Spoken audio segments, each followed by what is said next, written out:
పెట్టుకునే టైం మనం పెట్టుకుందాం, ఎట్లా చేయాలనో నిర్దేశిద్దాం.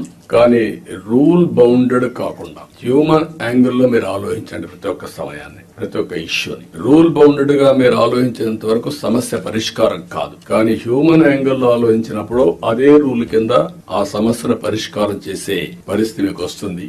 అలాంటి ఆలోచనకు శ్రీకారం చుట్టాలి. మీ సబార్డినేట్స్ కూడా ఎక్కడ గాని మీరు చెప్తున్నా, మన ప్రవర్తనలో ఒక పాజిటివ్ ప్రవర్తన ఉండాలి. ప్లింతీ లాంగ్వేజ్ వాడడం, లేకుంటే మనకు అధికారం ఉందని ఒక పెత్తందారి వ్యవస్థ మారిగా బిహేవ్ చేయడం, అలాంటి ఎక్కడా లేకుండా ప్రతి ఒక్కరు గుర్తుపెట్టుకోవాల్సింది. కొలీగ్స్ ని ఏ విధంగా పని చేయించాలో రాజీ లేదు, కానీ వల్గర్ గా మాట్లాడి వాళ్ళని కొంచెం ఇన్సల్ట్ చేయడం ఇలాంటి చేయకూడదన్న అభిప్రాయం. దాన్ని మీరు ఫాలో కావాలి.